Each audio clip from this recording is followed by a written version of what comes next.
Scotland, a shipwreck, coin counterfeiting, the Underground Railroad.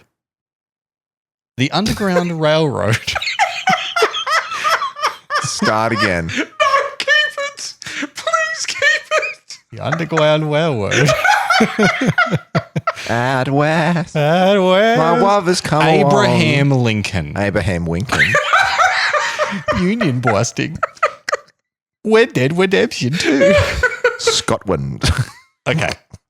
Scotland. All right.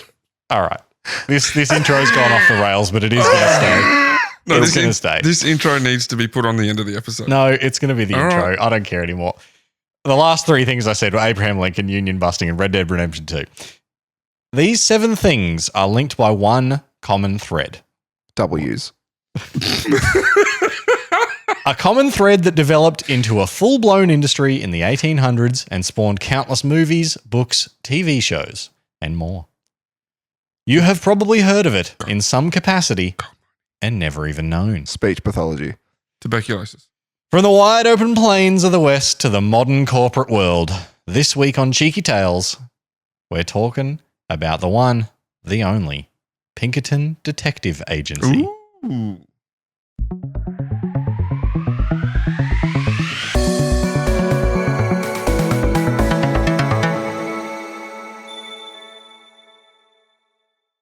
Yes. They are the precursor to detectives, basically. Have you heard of the name Pinkerton Detective Agency before? Yes. Is that because I asked you both about it about a week ago? No. Okay, cool. Where had you heard it from? Red Dead Redemption. Yeah, cool.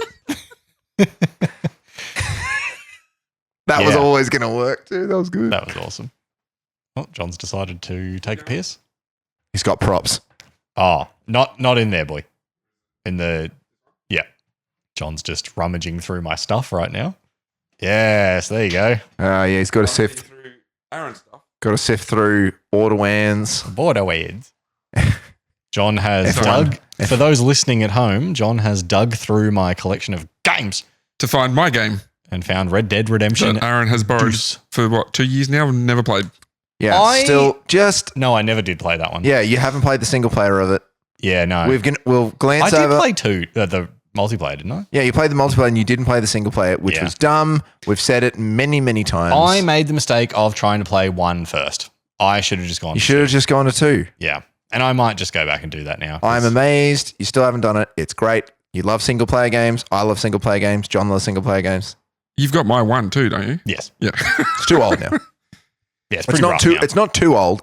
It's old enough, but it's I mean, you could play 2 and go back and play 1 if you really like the story. yes.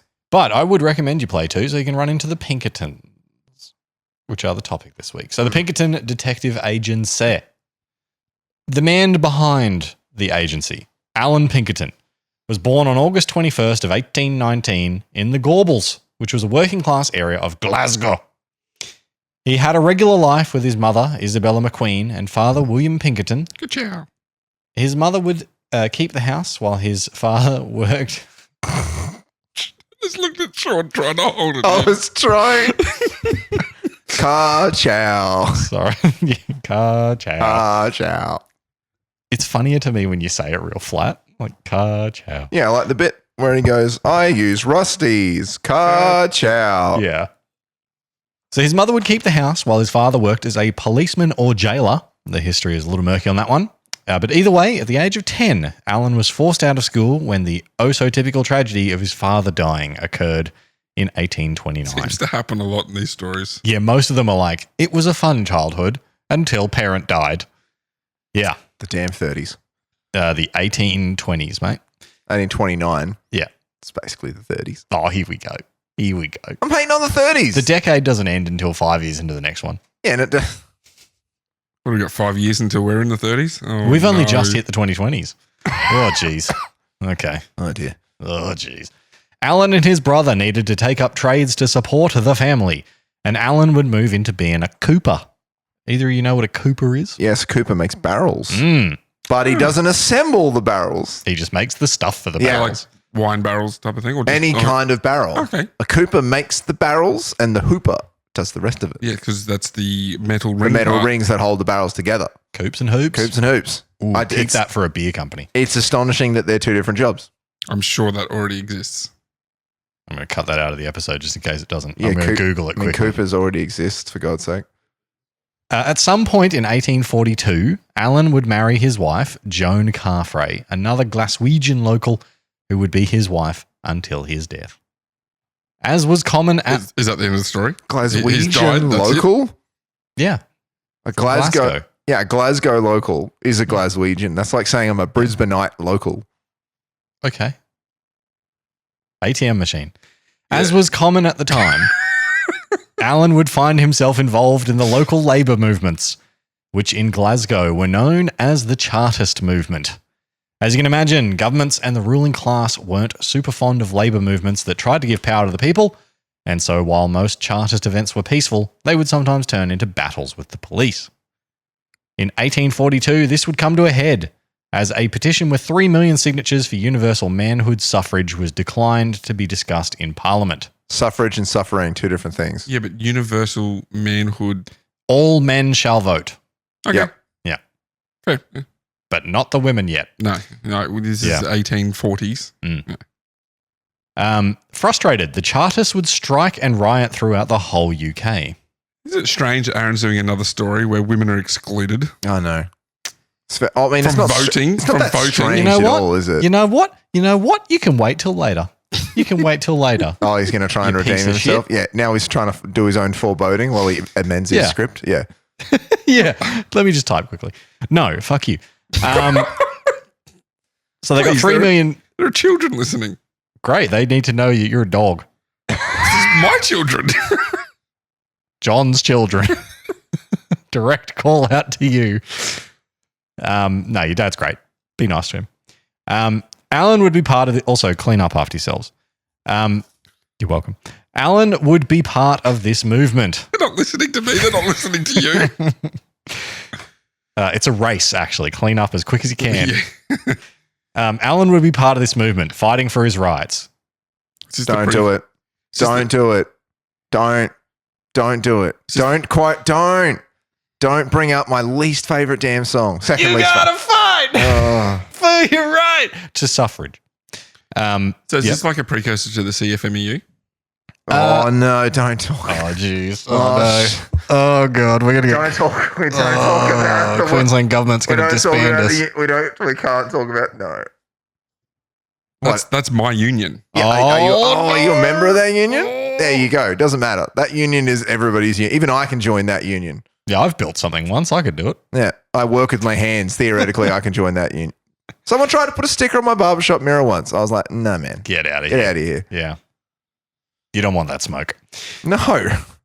Yeah, so Alan was involved in the Chartist fights, fighting for his rights, and would end up involved in a scuffle with the police.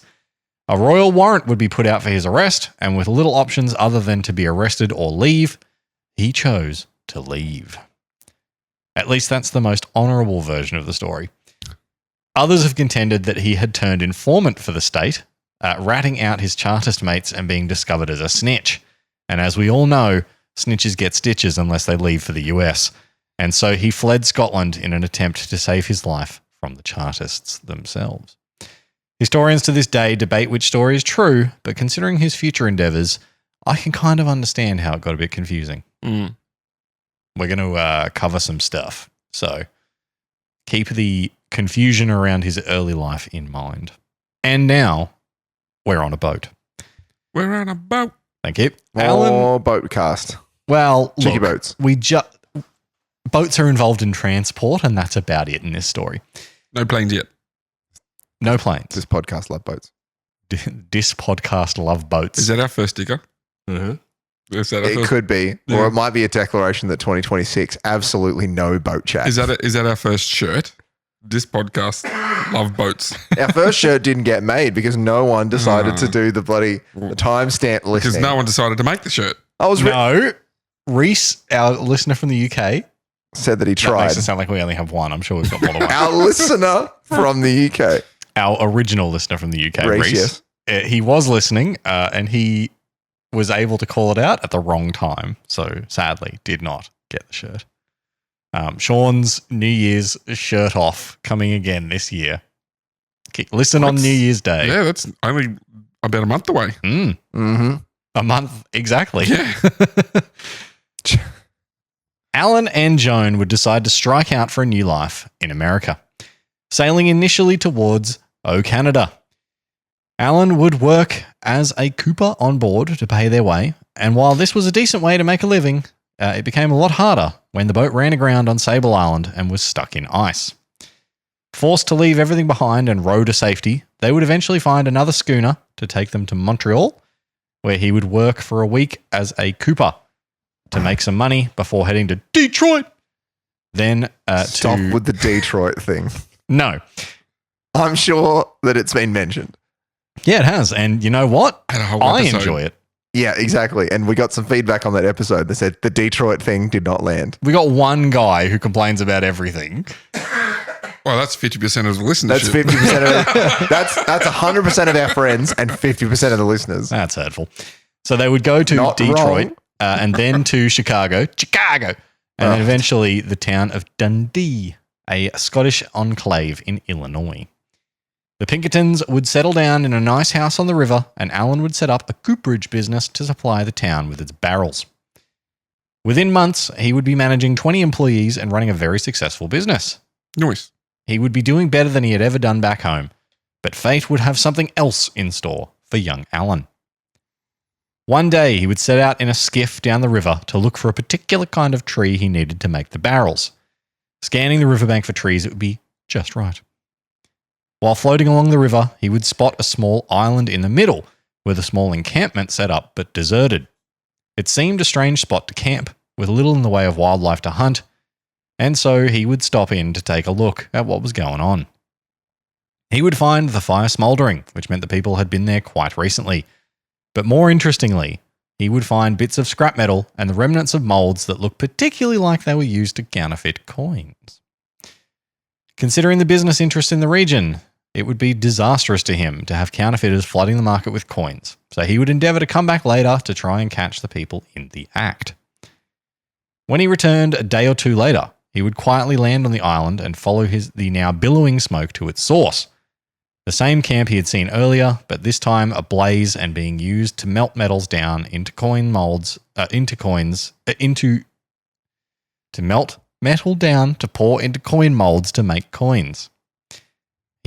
As he had suspected earlier. Picture yourself molding a coin. So far, this fella's just a citizen, no, a good minding citizen trying to. Just a bit nosy. Yeah, you're right. But Snoopy. this is what, 1850? Yeah. What else are you doing? Yeah. I mean, true. Yeah. What else are you doing? Making barrels and floating the river. Yeah. Yeah. I was like, looking after the economy. He's just a well-meaning citizen at the moment. Yeah. So they were clearly counterfeiters, and Alan would now have seen everything he needed to.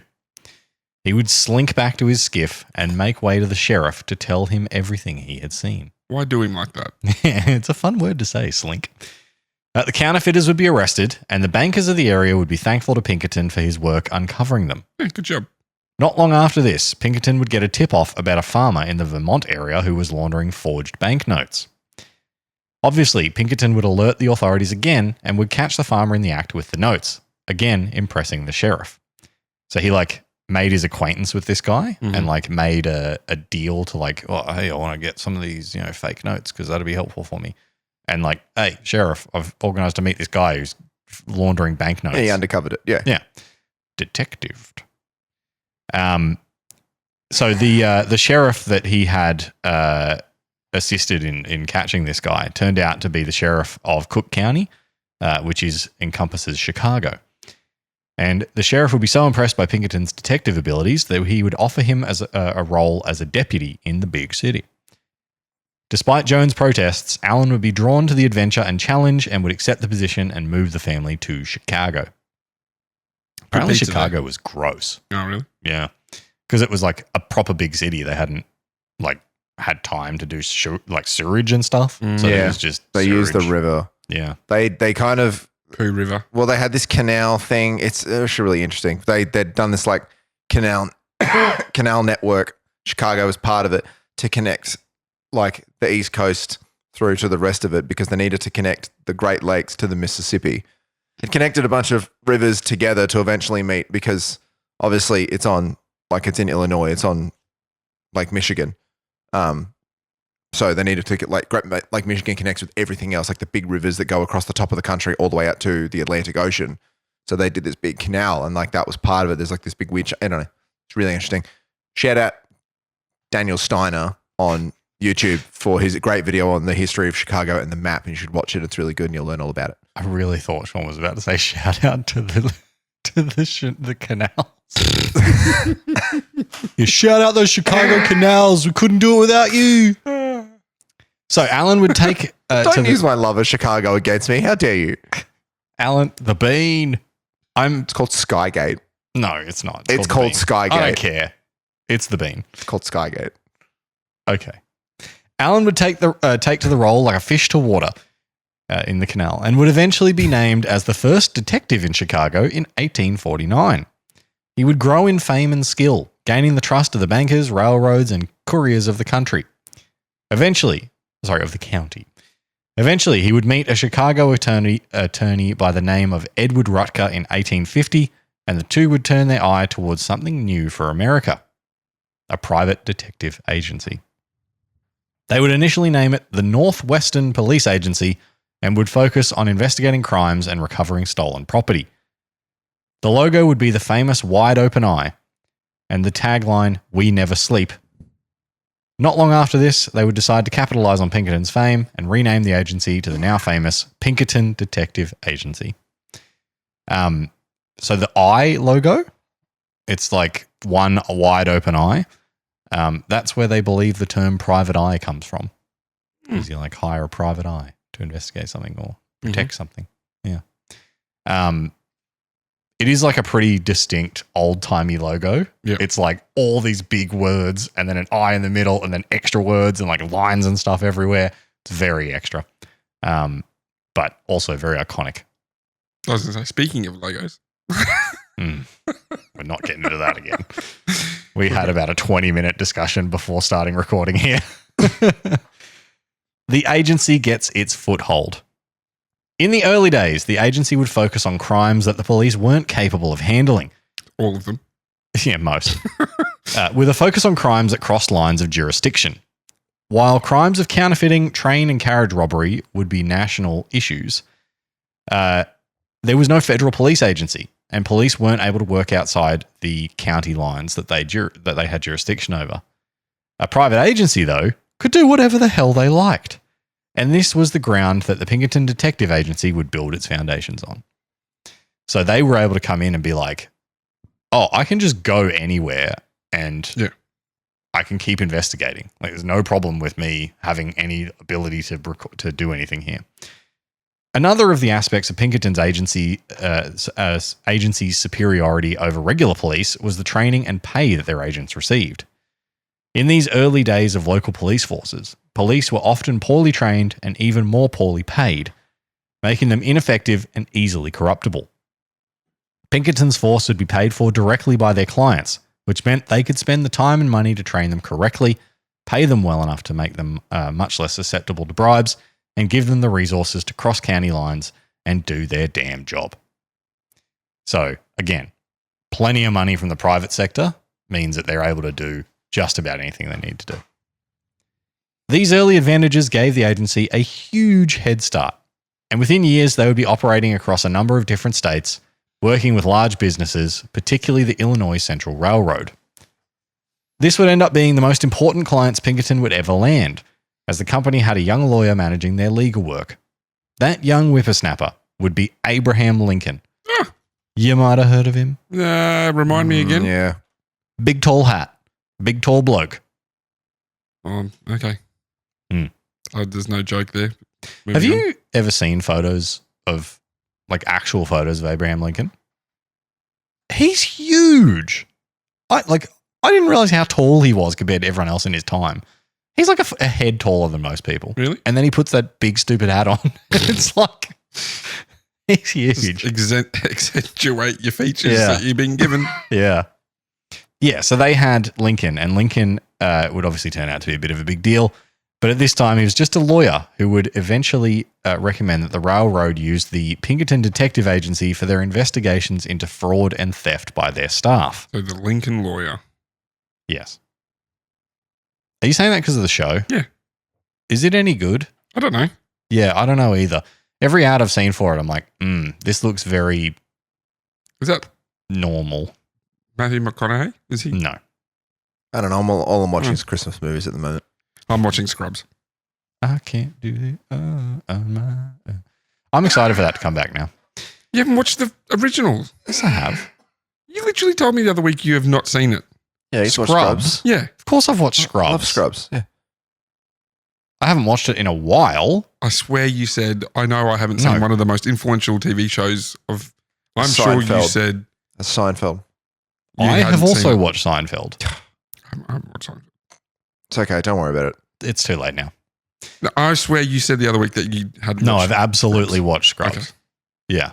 I didn't watch it during its original run. Yeah, it was a personality type when it was originally on TV. Yeah. There was people that said, I watched Scrubs. No big deal. Like, it's Yeah. kind of intellectual. Eagle! Do you know how often I heard that? Who's your favourite character? That's a tough one. Cox. I love Dr. Cox. Yeah, I love Dr. Cox. I like late stage Bob. Like Kelso. What? At towards the end, when he's retired and Dr. Cox is like starting to relate with him, and you can understand why Kelso was the way he was.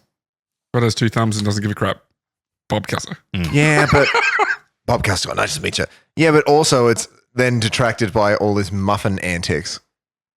Like it removes all of the weight of that character. It's just him constantly eating muffins in the cafeteria. It's not the cafe. It wasn't.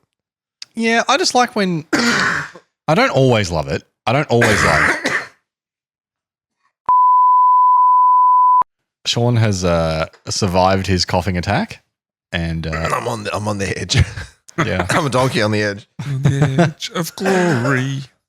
We would massively distract. you Yeah, talking about yeah. Let's get Scrubs. back to the episode. We went off rails. Off. the Speaking rail. of rails, speaking of railway, speaking of the Illinois Railway, Company. Illinois Central Railroad. So they were looking into theft and fraud by the staff of the railroad, and having already solved a number of high-profile train robbery cases, Pinkerton Agency was well placed to investigate staff of railroads for offering free tickets to friends, scamming customers out of the tickets they'd already paid for, and other small scams. The railroad would hire the Pinkertons to place agents on the trains, rooting out conductors doing the dodgy.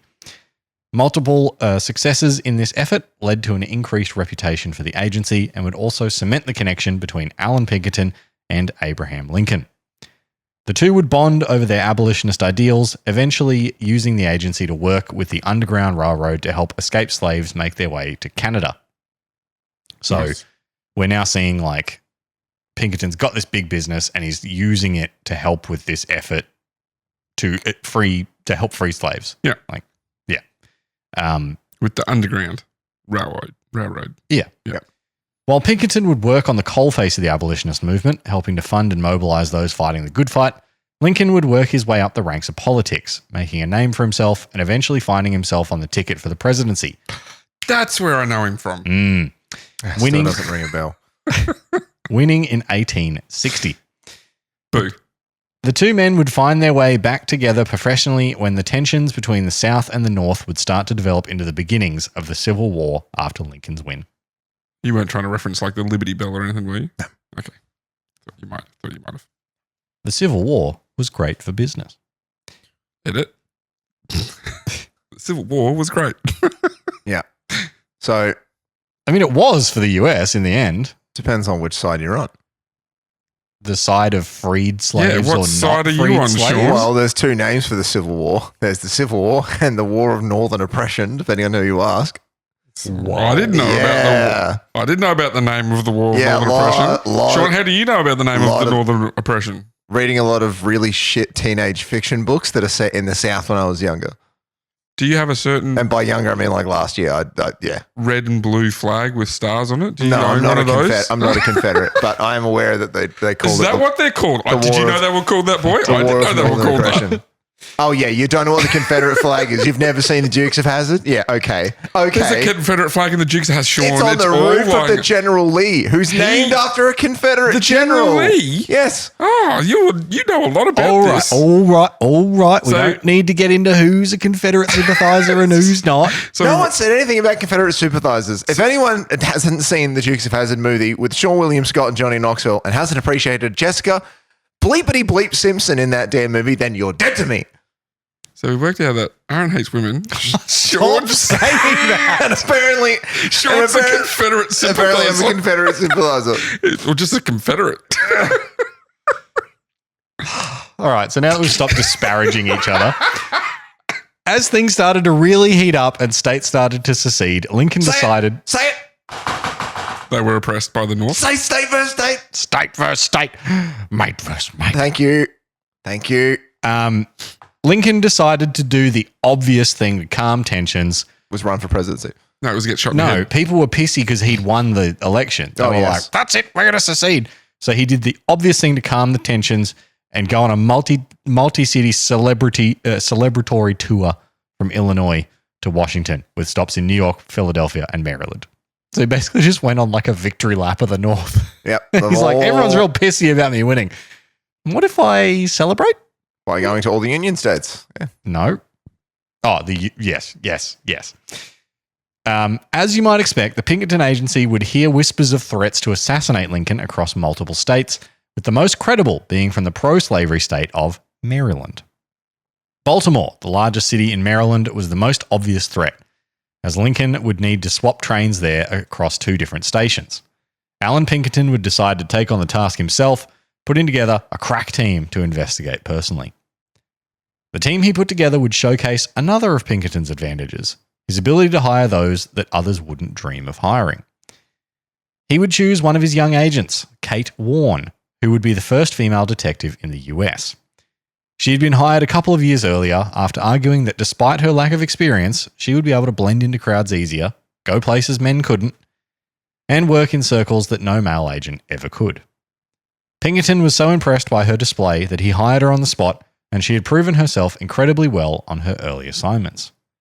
And I guess the other thing in her advantage is people wouldn't be looking at her as an agent in this time. No. And Pinkerton did this quite a lot. He hired quite a lot of women, which was really unheard of at the time, especially in law enforcement. This guy's way better than they portray him in Red Dead. Oh, yes. Keep that in mind. Okay, well, I imagine there's going to be a turn. Yeah. Okay. And then by the time Red Dead happened, he would have been nearly dead dead. What was Red Dead 2? It was like late 1800s. 1890s? Yeah. 1880s, 1890s. Red Dead 1 is like 1906 or something like that? That's a good question. I can definitely say that Red Dead 2 is the late 1800s into the 1890s. I can't remember Red Dead. I remember the first one, they've got like one of the first vehicle, like cars coming off the ship. Yes, whichever they do. It was. Yeah. Like.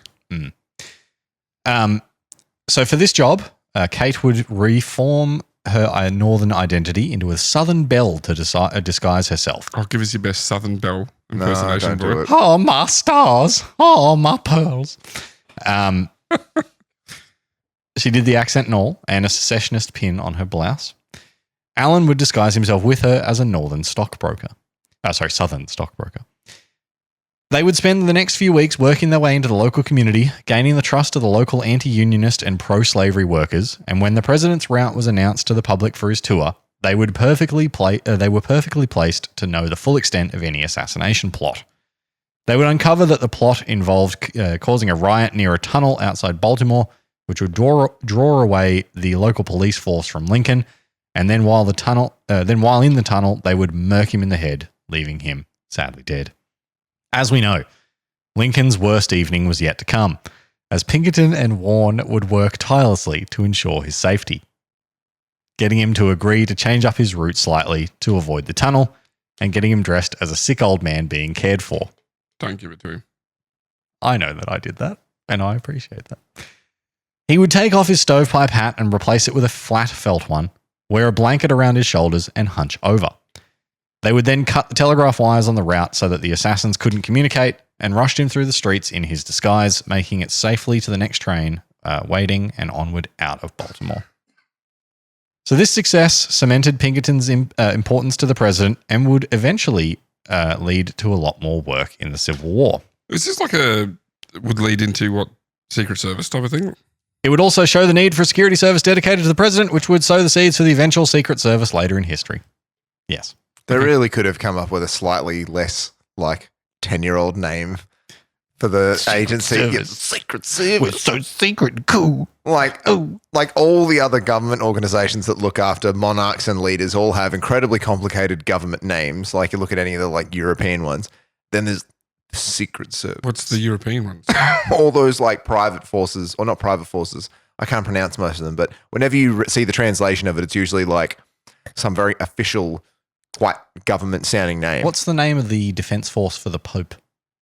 The Swiss Guard. Mm. Yeah, because they were actually Swiss soldiers originally. Yes. Yeah. Huh. They're not the defense force for the Pope. They're the defense force of Vatican City. Whatever. Okay, and what does Vatican City exist for? To house the Pope. Here we go. Oh, it's actually to do all the, administrative work of the Catholic Church and to be the center of the Catholic Church in the modern world. Thank you. That's correct. It's for the Pope. If the Pope had been somewhere else, that's where it would have been.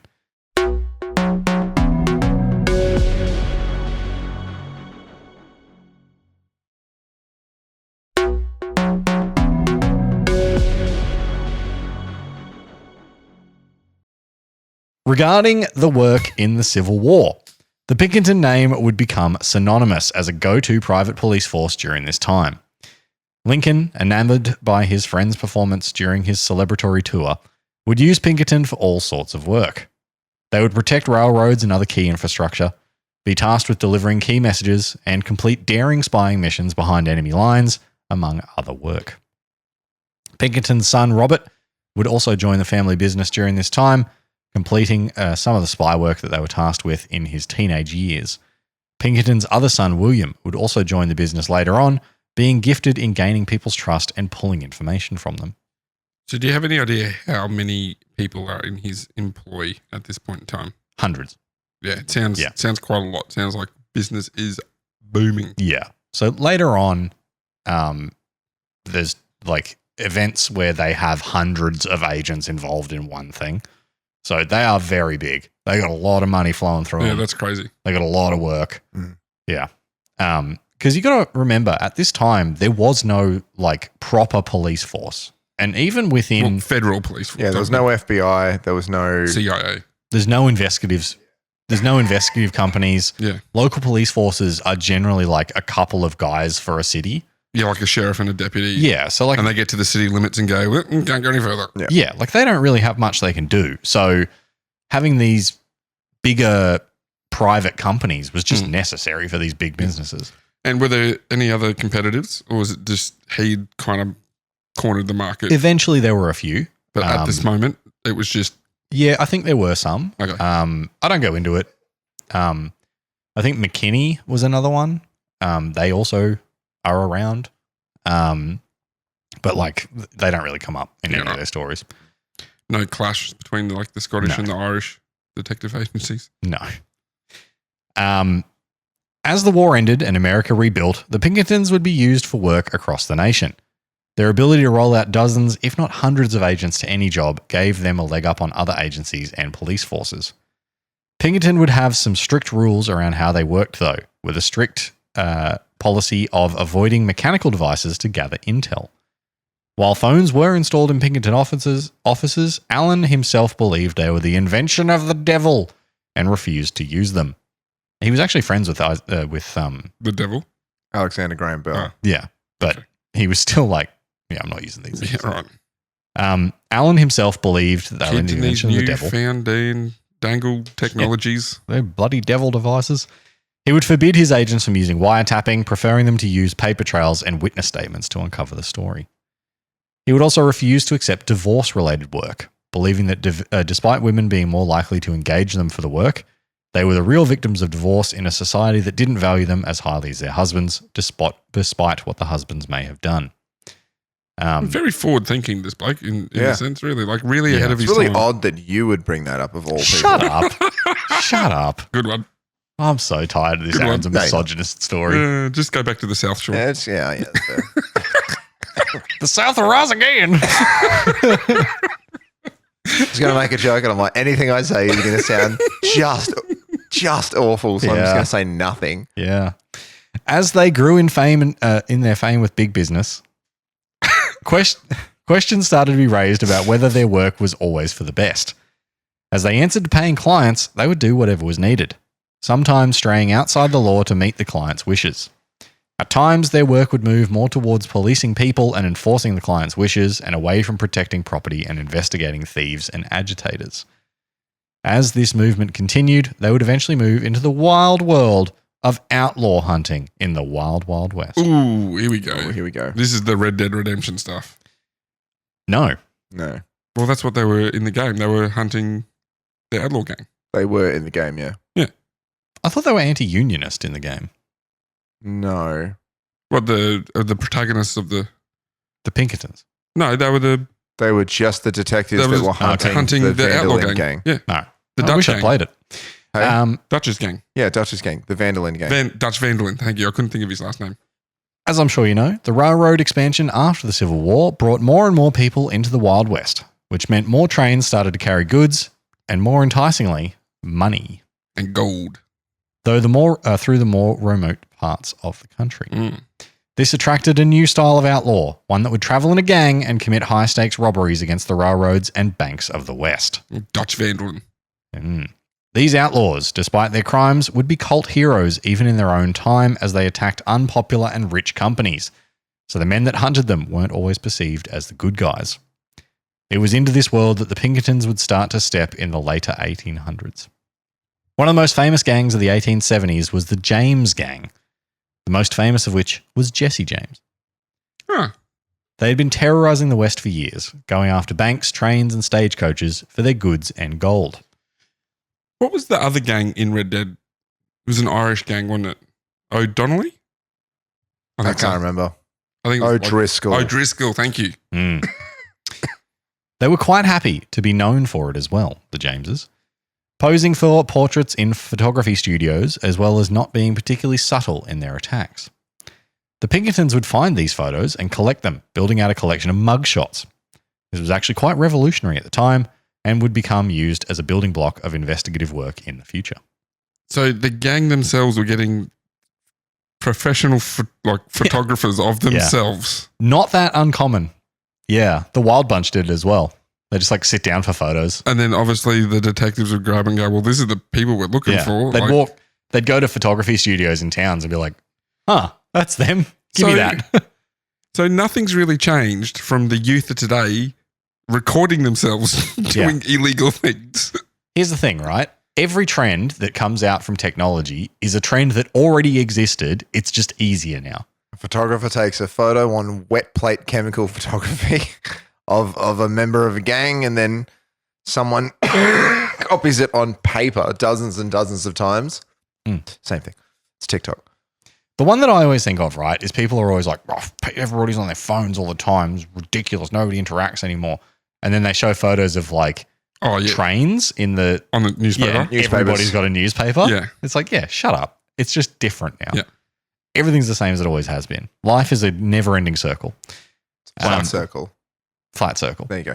So the James gang were notoriously hard to track down. But if you just need to go to the old photography. Mate, it's even better than that. Notoriously hard to track down. But eventually the Pinkertons tracked them down to their family farm in January of 1875. They're like, we've been tracking them for months and we found them at their house. Just check the census. What does the census say that they live at? Doesn't this just sum up the policing at this time? They're just hanging out at their address. Yeah, they're just hanging out at home and it took them months to track them down. So James' family had been getting support from former Confederate soldiers, and so it had been... Sorry. Yeah, Sean's mates. So it had been a hard gang to track down.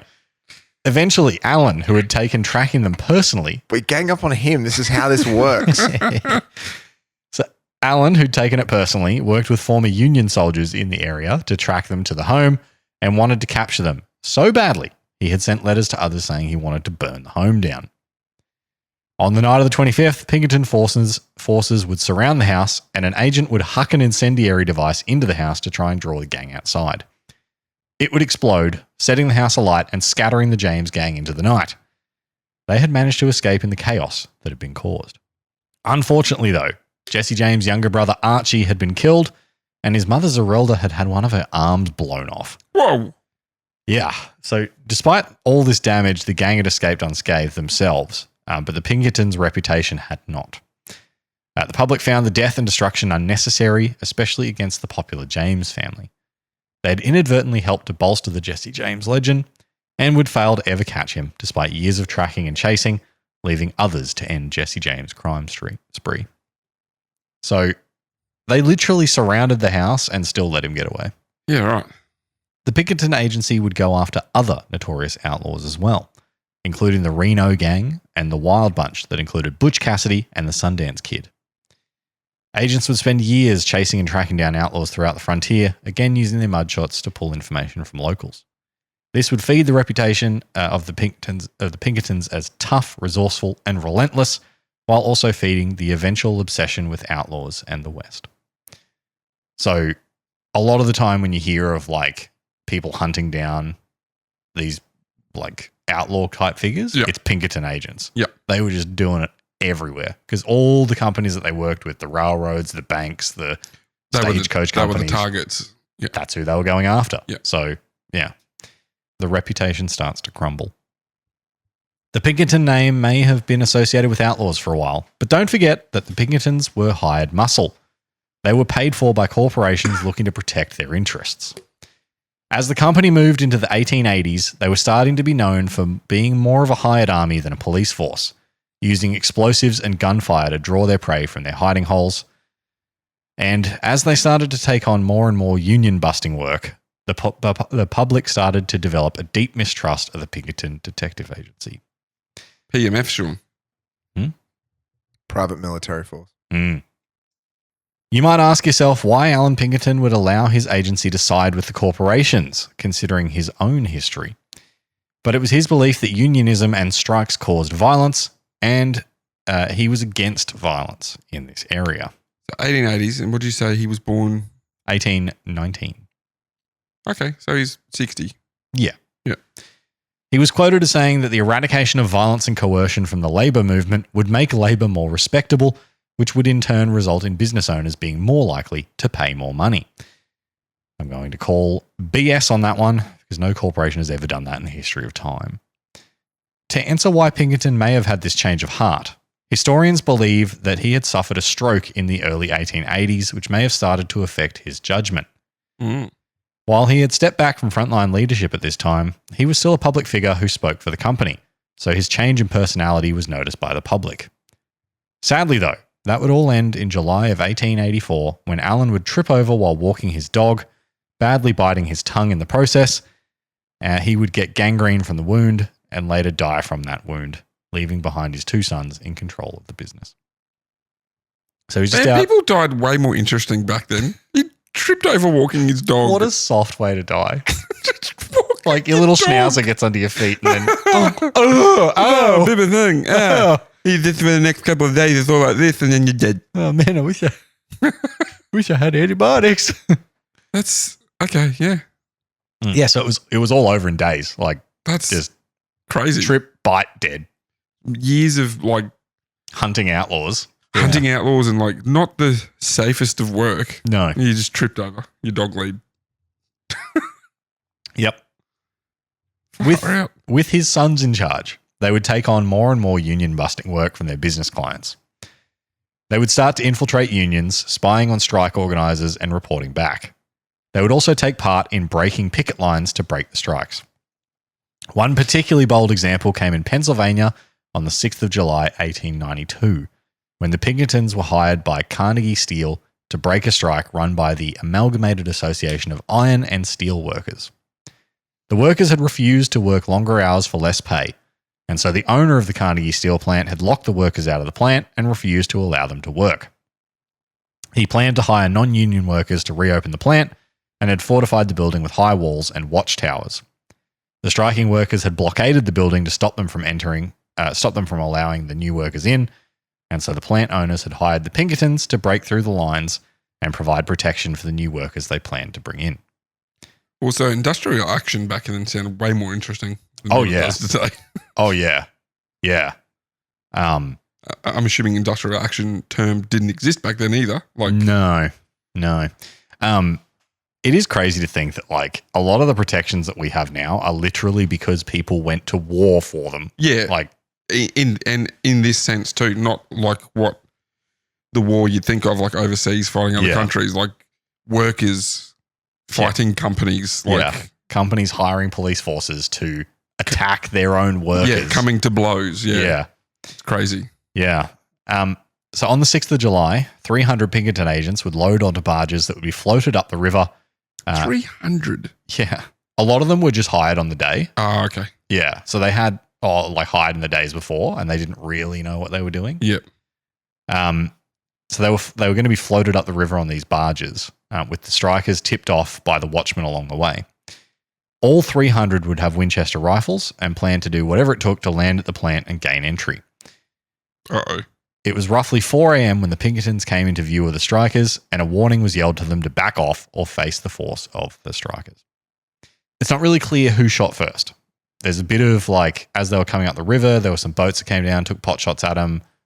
They came up to the banks. They're all yelling at each other. And then all of a sudden people are shooting. Someone dropped their rifle. It went off. And then it was just... Oh no. So the Pinkertons are shooting at the strikers. Strikers are shooting back. In the first 10 minutes of shooting, there were 2 strikers killed and 2 Pinkertons killed. Yeah, so like what we were just talking about, people who are on strike, they're firing guns. Yeah. And can you imagine going on strike today and marching on Parliament and you've got... Not even Parliament, just your boss. Well, today, usually the industrial... Well, all the industrial action I've ever been involved in because I was working for the government was a march on Parliament. Yeah. Right. So I couldn't imagine strolling down the main street of Brisbane with a lever action rifle slung over my shoulder. Mm. That's cray-cray. So the strikers would call for reinforcements from the townspeople who would arrive around 6 a.m. with strikers and townspeople taking shots at the Pinkerton barges from the riverbanks. They were hidden behind like piles of scrap and like wooden pilings. So they haven't landed yet. They're still on barges. No. So they got the barges like almost to the building and they couldn't get in. Yeah. Right. So they wouldn't let them off the barges. So they're still on these barges getting pot shot at. Yeah. At one point, a cannon was brought in to try and shoot the barges to try and sink them. Just remember, listeners, this is a work dispute. Yeah. Yeah. This is not a fight over land or ideology or slavery. This is a company's dispute with their employees. Company trying to pay their workers less. Yeah. And there's a cannon. Yeah. So after 4 more strikers and 2 more Pinkertons were killed, with more townspeople descending and the strikers making attempts to burn the barges, the Pinkertons were decided to surrender. They ended up locked up in the town jail. And there was a very foul taste against the Pinkertons. So the townspeople actually arrested them. What was the sheriff doing? Did you know what the local police force was doing? I suspect the sheriff had given up. He kind of went in. Yeah. I'm not getting involved. Well, like the local government were like the townspeople were part of this. They were on the side of the workers. How many workers or strikers were there? Do you know like their force size? I don't know the exact number that were there, but I know that they were just bringing people in. There was like hundreds and hundreds of people. Yeah, so like you said, you got 300 Pinkertons. Yeah. You've got say another 300 strikers. It's hundreds and hundreds of people shooting at each other. Yeah, and then like we established earlier, there's a sheriff and maybe 5 deputies. Yeah, 6 people. Yeah, they're not getting involved. Yeah. So the fallout from this, after the attack on the mill, the Pennsylvania governor had to call in the state militia to restore order. And they had to do that by breaking the strike and bringing in the non-union workers. So the strike was broken, as was the union, and the workers eventually had to accept the conditions they were striking against. So the Pinkertons kind of got what they wanted. Yeah. They got, like the business got what it wanted, but at quite a cost. because congressional inquiries led to debate about whether companies like the Pinkertons should even be allowed to be involved in labor disputes. And it was all very negatively viewed at this point. Like everyone was going, why is this gigantic paid for police force allowed to act on behalf of these companies? Where's our protection? And the name Pinkerton started being used to describe any private militia that took part in strike breaking. Eventually, laws were put in place to limit the power of companies like the Pinkertons while operating in the US, as in 1893, Congress passed the Anti-Pinkerton Act to ban the use of private militia by the federal government on US soil. While the Pinkertons had been hired almost exclusively by private clients, the fact that they were named in such a negative law was bad for business. They had once worked with the Underground Railroad and protected Abraham Lincoln, but they were now banned from any federal work. So considering their actions in the Civil War, it's a pretty big turnaround to not be allowed to work for the government at all. Over the coming years and decades, there would be more professional law enforcement at the state and federal level, and so the need for companies like the Pinkertons started to fade. The Pinkerton Detective Agency would move away from outlaw hunting and strike breaking to move into corporate security and private investigation work. They would guard gold and payrolls, provide security for large events, and investigate insurance fraud. They managed to stay alive and to this day still operate as a corporate security company. Oh, really? Pinkerton work for companies like Starbucks and Amazon. Still union busting, sadly. Oh, wow. Yeah. And are they international? Can we hire them to there is a Cheeky Tales event? There is a Pinkerton Detective Agency office in Melbourne. Oh, wow. Yeah. They have killed 2 people in the last 5 years. Oh. Yeah. That's okay. Bit scummy.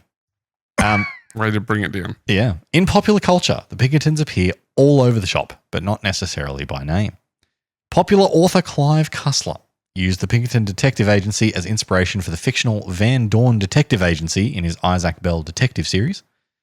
But more famously, there are Pinkerton men in Red Dead Redemption 2, the famous Rockstar game. This actually drew the ire of the modern-day Pinkertons, who took offense to their portrayal in the game and sued Rockstar.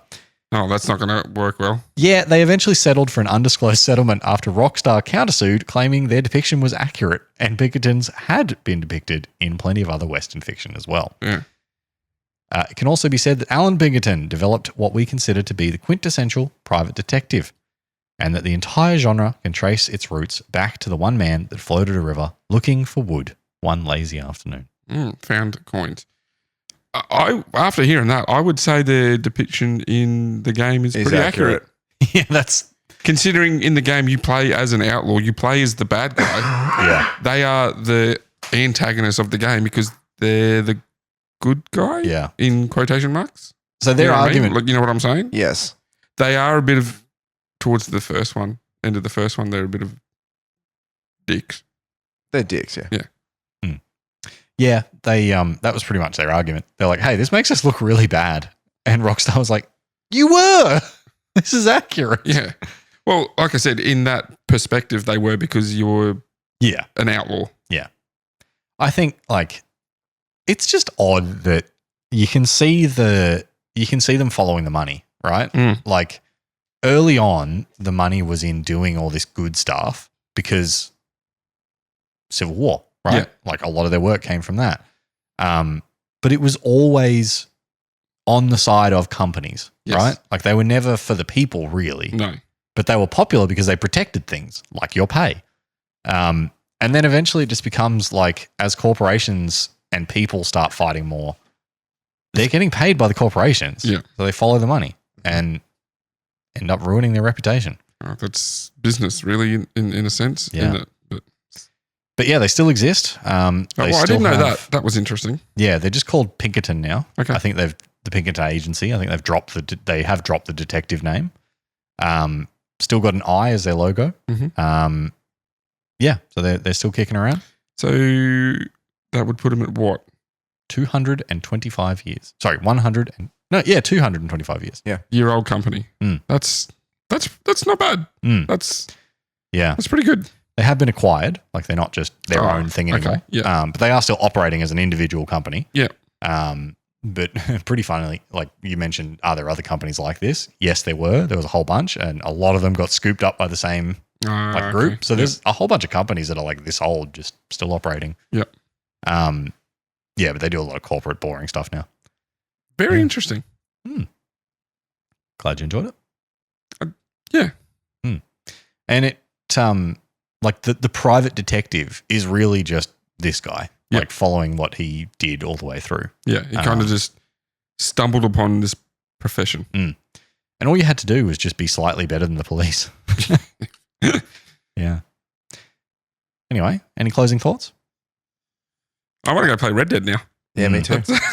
I kind of want to as well. Yeah. Yeah. And it's Yeah. Yeah. Well, hope you enjoyed. It's been fun. We'll be back in another fortnight with, I think, your story. correct. And John's very excited to write it. He was telling us before. I am. Yeah. I am. Yeah. It's a spiritual successor to 2 different episodes. Okay. World War III.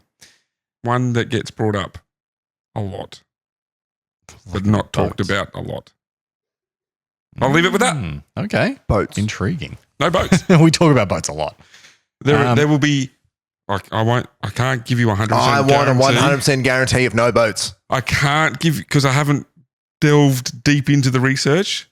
I'm confident there will be no boats in this episode. Jeez, I would not take that to the bank. I'm not taking it to the bank. Anyway, we hope you have a lovely evening. Enjoy yourself. I mean, a lovely evening. I'm not editing that intro. That intro That's the worst intro we've ever recorded. No, it's not. Remember the one that I did where I hadn't actually written the intro? Yeah, that was quite good timing comedy. Whereas this intro was just a cluster. It was pretty funny though. Let's end it on that. Good night, Good everyone. night. Take it easy. Take it Easy. Take it easy. Don't let the sound of your own wheels drive you crazy. You've been listening to Cheeky Tales Podcast. If you'd like to see supplemental images related to our episodes or to interact with us about our episodes, hit us up on @CheekyTalesPod on Instagram, Facebook, and YouTube. You can watch our episodes on YouTube or listen to them on Spotify, Apple Podcasts, or wherever you get your podcasts.